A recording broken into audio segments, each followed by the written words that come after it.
You don't just wake up one day and decide to leave the man you once promised in sickness and in health.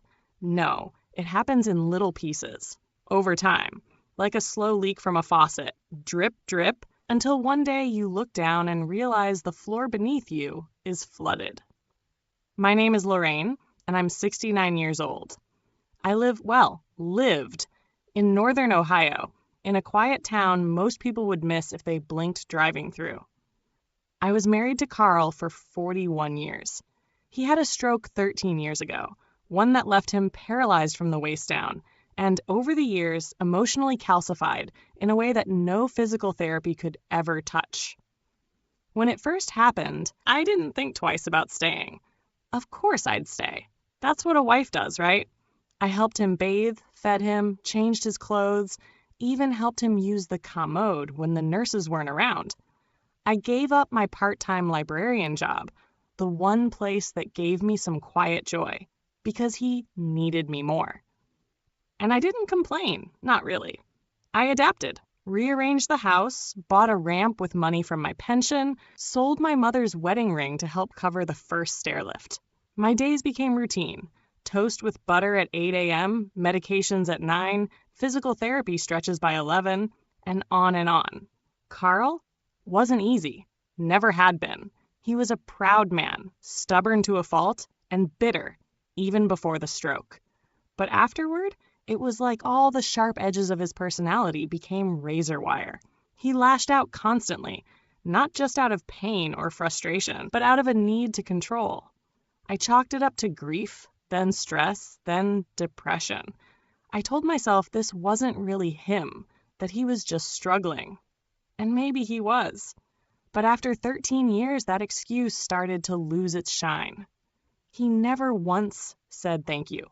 Not once. Not when I stayed up through nights monitoring his catheter after an infection. Not when I learned how to clean pressure sores or rotate him every few hours so he wouldn't get worse. Not when I missed our daughter's wedding because he had a panic episode and refused to let anyone else near him. I sat in the kitchen that day and cried into my hands while he watched Wheel of Fortune like nothing happened. But it wasn't until last month, when I overheard him on the phone with his cousin Tom, that something inside me cracked clean in two. Tom had asked him, probably out of guilt or curiosity, "How's Lorraine holding up?" Carl just chuckled and said, and I swear I remember every syllable, "She's a free servant who'd never leave. Got her too trained for that." A free servant. Too trained. I stood there in the hallway, just outside his room, my knees locked, the coffee I'd poured for him shaking in my hand. He didn't know I was there. I wish I hadn't been, because something about those words, the casual cruelty, the smug certainty, made the floor finally give out beneath me. That night, I didn't sleep. I sat on the couch with the lights off, staring at the shadows on the wall. 13 years. 13 years of wiping, lifting, feeding, dressing, breaking myself into pieces so he wouldn't feel broken. And that's all I was to him. A servant. Too loyal to leave. Well, he was half right. I was loyal. But I wasn't stupid. And I sure as hell wasn't going to die in that house being used like a piece of medical equipment with no name. The next morning, I quietly went to the hardware store and bought 2 new deadbolts and a smart lock system with my own credit card, the one he didn't know I still had. That afternoon, I called in a locksmith, just to ask some questions. The wheels had started turning. By the end of that week, I had packed 1 suitcase and stored it in the garage under an old tarp. I'd arranged for a ride with my friend Denise, the only one who still checked in on me, and I had memorized the new lock's installation video like a woman on a mission. And then I waited for the moment. The one that would make walking away feel less like betrayal and more like reclaiming something I'd forgotten belonged to me, my self-worth. That moment came on a rainy Tuesday night when he screamed at me for not heating his dinner tray fast enough. He hurled the plastic tray across the room. I remember watching the peas roll across the hardwood as he yelled. You're useless if you can't even warm up a damn plate. And I smiled, just a little, because that's when I knew I was finally done. I waited until he fell asleep, just after midnight. I wheeled him into the bedroom, gently, like always, pulled the blanket over his legs, kissed his forehead out of some tired habit I couldn't break. Then I picked up my bag, walked out the front door, and locked it behind me. The next morning, when he tried calling, the line didn't connect, and the keys he had, they didn't work anymore. For the first 5 years, I convinced myself that what I was doing was love. That love was supposed to hurt. That devotion meant giving up everything, your body, your sleep, your dignity, without expecting a thank you. So I kept my head down. I learned how to lift a 200-pound man with one good leg and a grudge. I learned how to inject insulin, how to reapply catheter bags, how to roll a paralyzed man onto his side every 2 hours without waking him, or waking the resentment he wore like cologne.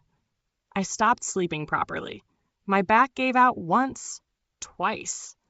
I gave up my part-time job at the library because he needed me during the day. We couldn't afford a nurse, he said, but that wasn't really true.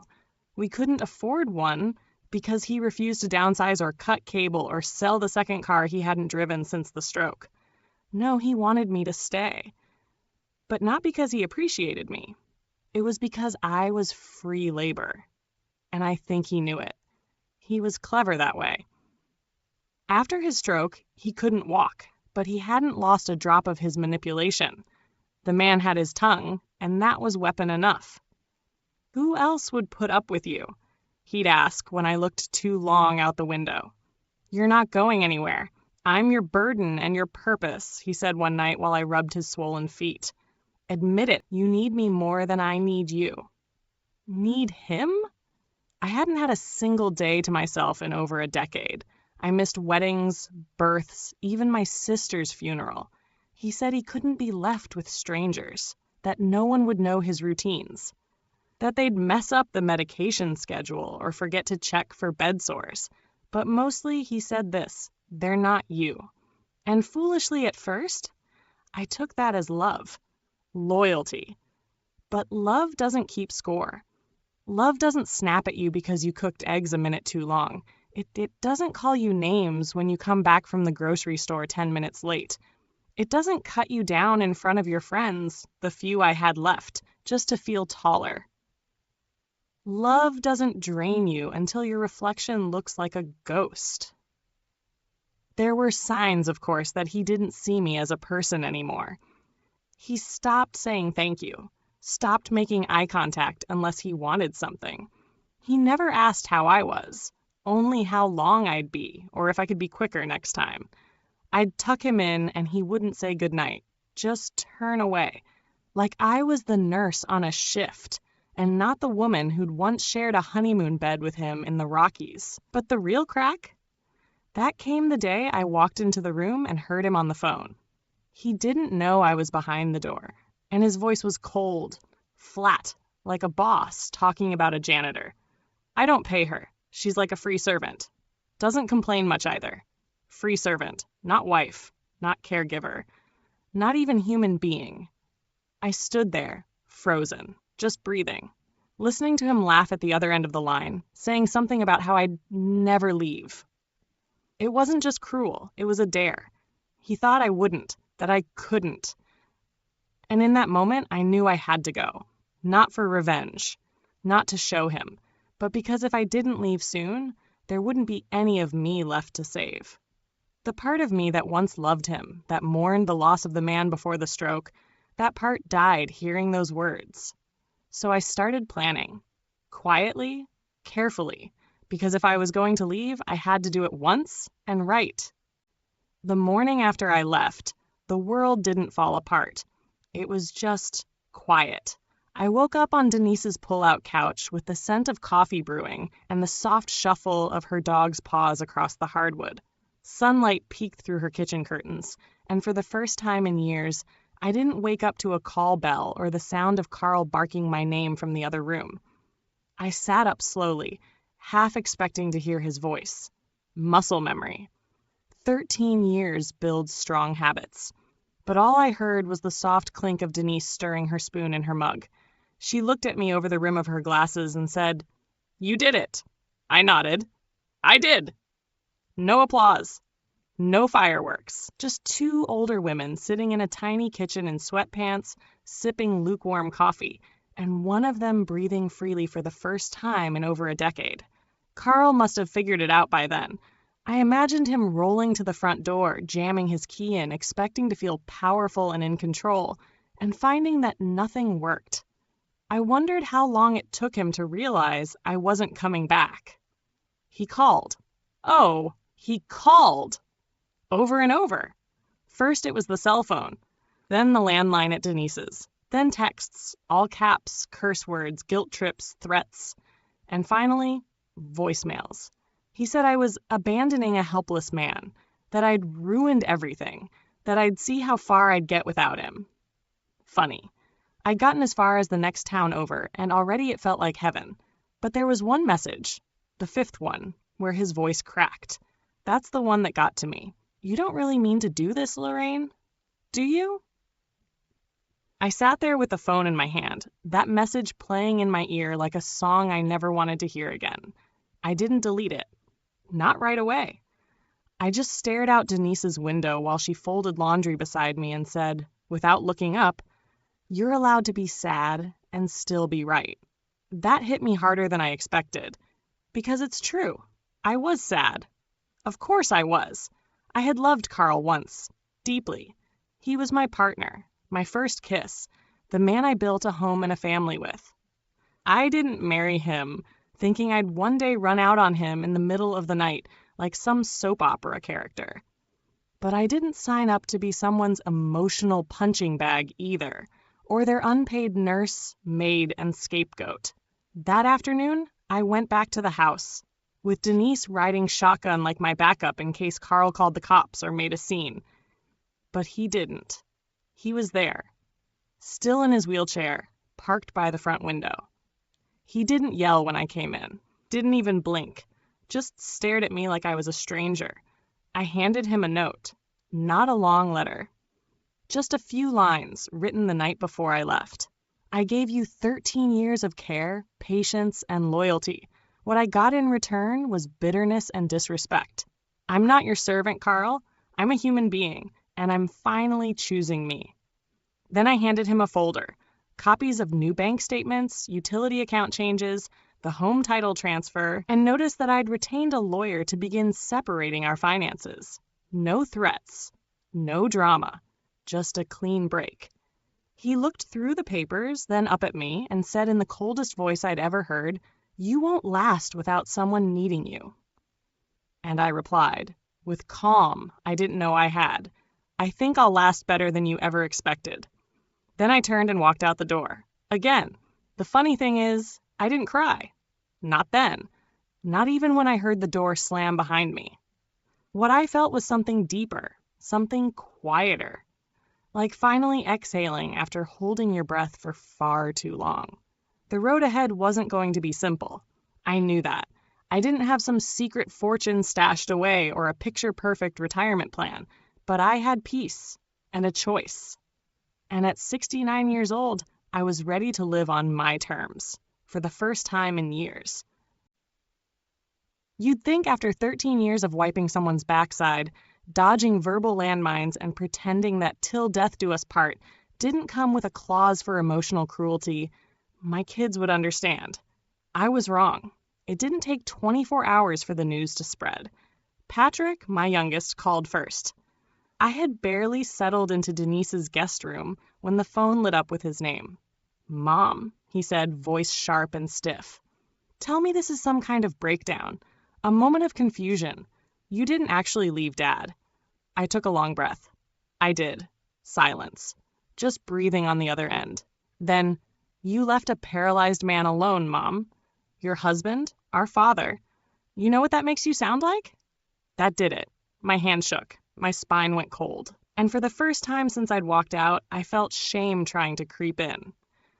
But before it could settle, I said, calm and firm, What it sounds like is a woman who's done sacrificing herself for people who don't see her as a person. He hung up. Not even a goodbye. Then came Nicole, our only daughter. Older, always a peacemaker, the type who sends Christmas cards in August just to be early. She visited, unannounced. Walked right into Denise's house with a face full of worry, and a gift basket like this was a pity party. "I don't understand, Mom," she said, eyes already glassy. "Why now? After all these years? Why would you let it all fall apart like this?" That phrase, "let it fall apart," like I'd shattered some perfect little snow globe we'd all been living in. "I didn't let it fall apart," I said. "It already fell apart. I just stopped taping it back together." She didn't cry. She didn't yell. But she looked at me like I was a stranger, and that stung more than anything Carl ever said to me. 2 kids down, both thinking I'd lost my mind. I started to wonder, had I? But then came David, my middle child, the quiet one, the one who always noticed things, even when he didn't speak up. He called late that night. "Hey, Mom." His voice was soft, almost unsure. I braced for another emotional ambush. But he surprised me. I just wanted to say, I saw this coming. I didn't know when or how, but I get it. I remember Dad before the stroke and after, and what he became wasn't about his body. It was about how he treated you. I didn't even realize I was crying until I felt the tears sliding down into my collarbone. He paused, then added, "I don't blame you. I'm proud of you." And just like that, something inside me clicked into place. Not healing. Not yet. But something steadier, like a floor beneath my feet. Still, the week that followed was a whirlwind of judgment and guilt. Patrick sent an email with bullet points, about how I could still fix the damage by returning home, how Carl was heartbroken and humiliated, how I'd destroyed the family legacy. Like I was a bad CEO who just needed to apologize and step down gracefully. Nicole tried a softer approach, sending baby pictures, old wedding photos, that awful little poem Carl once wrote me on our 10th anniversary before his temper became a daily weather pattern. But none of it landed, because while they saw the memory of Carl, I'd lived with the reality. And yet, despite all the noise, there was one moment that broke me more than all the rest combined. I was in Denise's backyard one morning, watering her roses, just for something to do, when her granddaughter, Ella, wandered up, 7 years old. Big, curious eyes. She looked at me and said, "Grandma Lorraine, are you hiding?" I laughed, unsure how to answer. She looked up at me again and whispered, "Did someone hurt your feelings?" That little girl's words felt like a lightning bolt through the fog. I crouched down, hugged her tight, and whispered back, "Yes, honey, but I'm learning how to feel better." And somehow saying that out loud, even to a child, made it more real. I wasn't crazy. I wasn't selfish. I was just healing. By the end of that week, I stopped answering Carl's calls. I started seeing a therapist, online at first, then in person. I applied for a small clerical job at the community center, part-time, low stress, just enough to keep my hands busy and meet new people. And I joined a little walking group of women who meet every Thursday morning. Most of them are widows. All of them have stories. Some like mine, some worse. But every single one of them knew what it meant to finally say, "Enough. My kids, they're still split. Patrick won't speak to me unless I return home, which I won't. Nicole has softened a little. She texts sometimes. And David, he visits me every Saturday with takeout and lets me talk. Or sit in silence. No judgment." I hadn't seen Carl's face in over a month when it showed up on the local news. It was a Thursday morning, mid-October.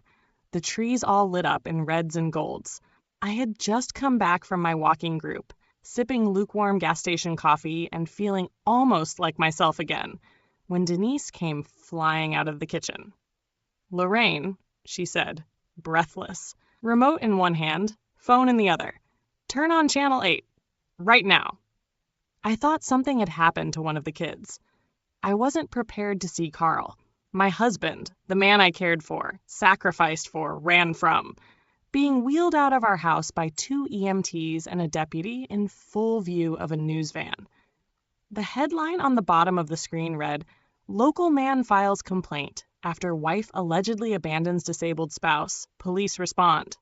I felt like the floor dropped out from under me. The footage was grainy, but there he was, blanket over his lap, scowling, mouthing off to a paramedic. And then, the cherry on top. Our house, my home, the one I had scrubbed and cried inside for over 40 years, now a crime scene, crawling with officers and reporters. Denise muted the TV. "I'm so sorry," she said, looking at me like she was bracing for me to shatter. I didn't. Not yet. Instead, I sat down, hands folded, mind racing. Because I knew Carl, and if there was one thing more powerful than his bitterness, it was his ego. He didn't want help. Never had. But now, suddenly, he was inviting a spotlight? Filing reports? Letting strangers roll him out like some sort of frail martyr? It didn't make sense. Until the phone rang again. This time, it was Nicole. "I swear to you, Mom, I didn't know he'd do this," she blurted. No hello. "He told me he needed help with groceries." I didn't know he was going to call the police. That's when the knot in my stomach twisted so hard I thought I'd be sick. Carl had played the victim, and the world was buying it. He'd told them he was abandoned, that he had no access to food or care, that he was trapped in his own home with no way to call for help. He conveniently left out the fact that I'd spent the last 13 years bathing, feeding, and bending over backward for him while he chipped away at what little was left of me. And now I was the villain. Overnight, neighbors I'd known for decades started whispering. The pastor's wife, who used to bake me apple pie on my birthday, posted some cryptic little fiddle Facebook status about commitments being more than just words. Carl's cousin Tom, yes, that Tom, told some reporter I'd changed after menopause, that maybe I was mentally unwell. It was humiliating. But what stung even more? Patrick joined the circus. He made a public statement, said he was heartbroken by Mom's actions, and that his father was a good man who never deserved to be abandoned in his condition. He posted it on Facebook with an old family photo and a caption that read, "Stand by the ones who stood by you." I wanted to scream, to write my own post, to list every infection I treated. Every night I cried myself to sleep while Carl mocked my cooking or barked commands at 2 a.m. like I was a damn maid. But I didn't, because I wasn't playing his game. Instead, I called my lawyer. Yes, I had one. Hired him 2 weeks after I left, just in case. We filed a formal response to the complaint and submitted full documentation, medical records, calendars, even photos, to prove Carl wasn't abandoned, that I'd made sure he had care arranged through the in-home nurse network, that there was food in the fridge, that he had rejected help because he didn't want strangers wiping him down. By week's end, the police cleared the case, but the damage was done. Emotionally, socially, spiritually, I felt like I'd been scraped raw, like every moment of sacrifice I'd ever made had been twisted and mocked in front of the whole town. And yet, I didn't go back. Because in the storm of all of it, the calls, the headlines, the Facebook drama, something else happened. David drove in that Friday night. He didn't say a word when he walked in, just held out a folded piece of paper. It was a printout of Carl's medical form. At the bottom in my handwriting, it read, "Care plan updated through December. He's covered. Meals arranged. Nurse visits logged." He looked at me and said, "You don't have to prove anything, Mom. Not to anyone." And I broke, right there in the kitchen, in my friend's house, in my pajamas. I cried, not like I had before, quietly into my hands. I sobbed, big, gasping, ragged sobs that shook something loose in me, because finally, someone saw me. Not the wife, not the servant, not the villain in Carl's pity parade, just me. You know how people say time heals? Well, time didn't heal, but it did cool the fire just enough for me to see the smoke clearly. And in that haze, I realized something. I was still angry. Not just at Carl, but at myself. for staying too long, for shrinking myself to fit a role no one asked me if I wanted, for letting guilt masquerade as duty for far too many years. That's the mindset I was in the day I saw Carl again. It wasn't planned. I hadn't called. Neither had he. Honestly, I thought we might live the rest of our lives with lawyers as our messengers and Facebook as our battlefield. But then came the letter. A plain envelope, no return address, dropped off at Denise's house like some kind of secret message. Inside, it was just a short note, sloppy handwriting, Carl's. "You win? Come see your victory, Carl." That was it. No apology, no explanation. Just a dare dressed as surrender. I almost tore it up. But something inside me, maybe that stubborn, exhausted part that had been ignored for too long, said, "Go. On your terms." So 2 days later, I put on my nicest blouse, pulled my hair back the way I used to when I still felt like a woman, not just a caregiver, and drove to that house. Our house. The front yard was unkempt, grass patchy, leaves everywhere, no porch light on, even though the sun was starting to set. The mailbox was overflowing. It was like time had paused the moment I left, and no one had pressed play since. I walked up the driveway with steady steps, but my heart was pounding like it wanted to turn around. Carl was inside, propped up in his recliner, same spot he always claimed like a throne. He looked smaller. Not physically, though the weight loss was obvious, but just diminished.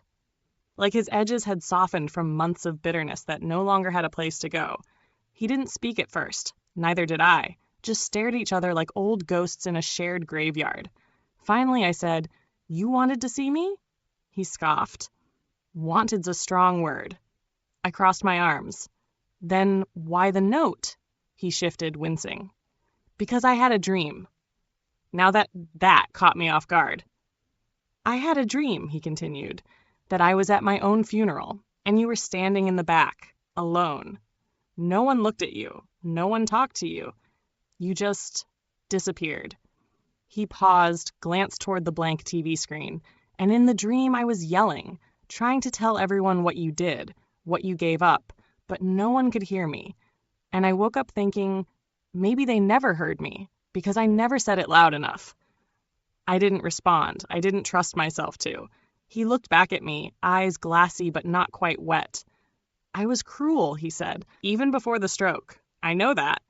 My lips parted, a reflex to say finally, but I held it in. He wasn't done. "I thought I could punish you for leaving by making the world hate you, but it didn't work. You still left, and I'm still here." A silence hung heavy between us. Then he added quietly, "I don't want to die like this, Lorraine. Angry, alone." Something inside me, not love, not sympathy, but something, shifted. I took a step closer, then another, until I was at the edge of the rug. "You might not get to choose how you die, Carl," I said gently, "but you can still choose how you live." He gave a sad sort of smile. "You sound like one of those therapists." "I've started seeing one," I said. "Changed my life." He nodded. "You always did things I didn't understand." We sat like that for a long moment, two people with decades between them, decades of noise. Now just quiet. Finally, I said what I had come to say. "I'm not coming back, Carl." He closed his eyes and nodded. No protest, no guilt trip, just acceptance. "And I'm not your enemy," I added, "but I can't be your nurse or your penance." He looked at me, really looked, maybe for the first time in years. I know. I didn't cry. He didn't either. It wasn't that kind of moment. But when I left, I didn't feel hollow anymore. I felt whole. That was the last time I saw Carl in person. We communicate now through a legal assistant and occasionally David. He has full-time care now. A proper in-home nurse. Paid for by the long-term care policy I insisted he sign years ago when he still thought he was invincible. I don't regret visiting. I don't forgive him. Not fully. But I think I understand him now. That dream he had, it wasn't about me being invisible.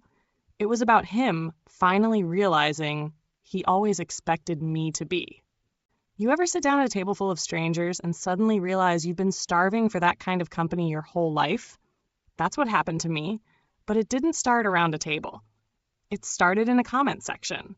2 weeks after my visit with Carl, I did something I never imagined I'd do. I shared my story. Not all of it. Not yet. Just a piece. It was late. I couldn't sleep. I was curled up on Denise's old couch, the one that squeaks every time you shift. I had this ache in my chest, not from sorrow, not from anger, from words unspoken. So I logged into this little online group I joined for women over 60, mostly recipes, garden photos, and book club chatter. But that night, I typed something different. I left my husband of 42 years after caring for him through a stroke and paralysis for 13 of them. He told me I was a free servant who'd never leave. So I did. In the middle of the night, I changed the locks, and for the first time in my life, I chose myself. I hovered over that post button for a good 10 minutes, my finger shaking like it knew how much of me I was putting out there. And then I clicked. Went to bed before I could regret it. The next morning, there were over 600 comments. Women, all ages, all backgrounds, some writing from hospital rooms, some from guest bedrooms in their grown kids' houses. One even messaged me from a parked car in her own driveway, afraid to go back inside. They weren't just reading my story, they were living their own versions of it. I thought I was the only one. My husband's not sick, but the way he talks to me, like I'm just furniture. I've been gone 2 years, and I still feel like I'm looking over my shoulder. Your post gave me courage. Thank you. I sat there, hand over my heart, tears running down my face faster than I could wipe them. Not from sadness, from recognition. And that's when the idea came to me. What if we didn't just write? What if we gathered? So I created a private online space, gave it a simple name, the Second Act Circle. I invited anyone who resonated with my story to join. No judgment, no pressure to share. Just a quiet little room for women who had lost their voices somewhere along the way and were ready to start clearing their throats again. Within a month, we had over 3,000 members. Within 3, we were hosting live video chats every Saturday. Some women joined with cameras off, some couldn't stop crying, some cracked jokes through the tears. But one thing was constant. We were finally being heard.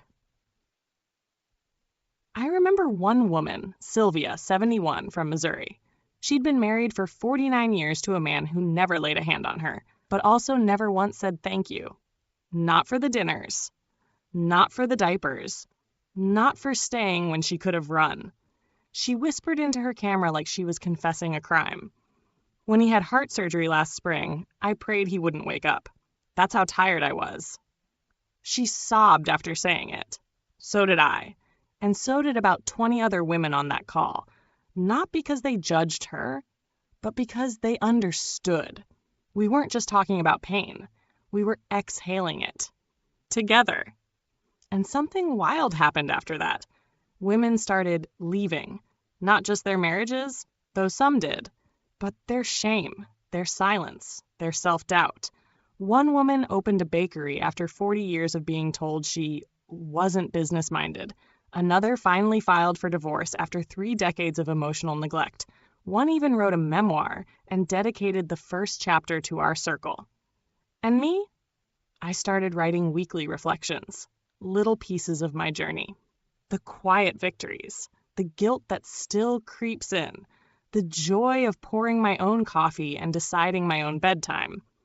The posts went viral, not because I was anything special, but because my story was so heartbreakingly ordinary. It turns out there are thousands of women out there who've spent their entire lives being good wives, good mothers, good Christians, good girls, and are just now realizing being good nearly killed them. But being honest, that saved them. I've spoken at 3 community events now, told my story, all of it. Carl, the stroke, the locks, the letter, the dream. At the last event, a woman in the front row stood up, shook my hand with both of hers, and said, "You gave me permission. I didn't even know I needed it." And that is what made all of it worth it. The years I lost, the judgment, the news cameras, The nights I thought I'd drown in my own grief. Because now I get to live not just for me, but for every woman still stuck in the quiet agony of waiting for someone to thank her for bleeding herself dry. People talk a lot about starting over, like it's something you decide one day. You cut your hair, change your number, maybe buy some new throw pillows, and voila, fresh start. But that's not how it works when you're 69. When your knees ache every morning, and your skin's thinner than it used to be, and your friends, the few who are still around, have started moving slower or forgetting things mid-sentence. Starting over at this age? It's not flashy. It's not Instagrammable. It's quiet. It's raw. And it's holy. After the circle took off, I started getting invitations, bookstore panels, podcasts. One very awkward morning show segment where the host kept calling me brave, as if I'd run into a burning building and not just walked out of a life that was burning me. I smiled through it, thanked her, but when the cameras stopped, I told her, "What's brave is staying when you know you're disappearing." That seemed to sit with her. What people didn't see, though, what no podcast or panel captured, was what I built for me. Not for applause. Not for impact. Just for Lorraine. I moved into a small rental near a lake outside Asheville, North Carolina. It's not fancy. No dishwasher. No garbage disposal. But it has a porch swing and a window that lets in that slow, golden light in the evenings. The kind that feels like an apology from the sky. I painted again. I hadn't picked up a brush since my 20s. One night I set out to do a watercolor of the lake, and it ended up being a portrait of a woman sitting at the edge of a dock. Her back straight, her hair gray, her shoulders free. That woman was me. I hung it by the door. I garden now. I read books that make me laugh out loud. I walk barefoot when it rains. And some nights, I still cry, not because I miss Carl, but because I finally don't. And here's the thing I didn't see coming. I found love. No, not romance. Though there was one very persistent neighbor named Tom who tried to win me over with his chili. I told him I'd had enough caretaking in this lifetime. He understood. No, this love was different. It was the love of friendship, forged from scars and coffee and 2 a.m. texts that just say, "Are you up?" It was the love of self, the kind you earn, not inherit, the kind that shows up when you finally stop apologizing for existing. And it was the love of truth, my truth, told out loud, not hidden in sighs or swallowed during dinner arguments. One Sunday, a woman from the circle named Maya visited me. She'd driven 8 hours from Pennsylvania just to sit on my porch and say thank you. She brought a pie and a photo of herself from 2 years ago, brittle, pale, hiding behind her husband in every picture. Then she showed me a new one. Same woman. But now she stood tall, in a bookstore, holding her own poetry collection. She said, "You didn't save me, Lorraine. You reminded me I could save myself." We cried, ate the pie, swung on that old porch swing as the sun dipped low. And in that moment, soft and quiet and full, I realized, this is what home feels like. Not a man, not a mortgage, not the walls we scrub clean for company. Home is peace, and I earned it. So to any woman reading this, whether you're 39 or 69, if you're still trying to be everything for someone who wouldn't even notice if you disappeared, I want you to hear me loud and clear. You're not too old. You're not too broken. You're not too late. Your second act is waiting. And honey, it's yours to write.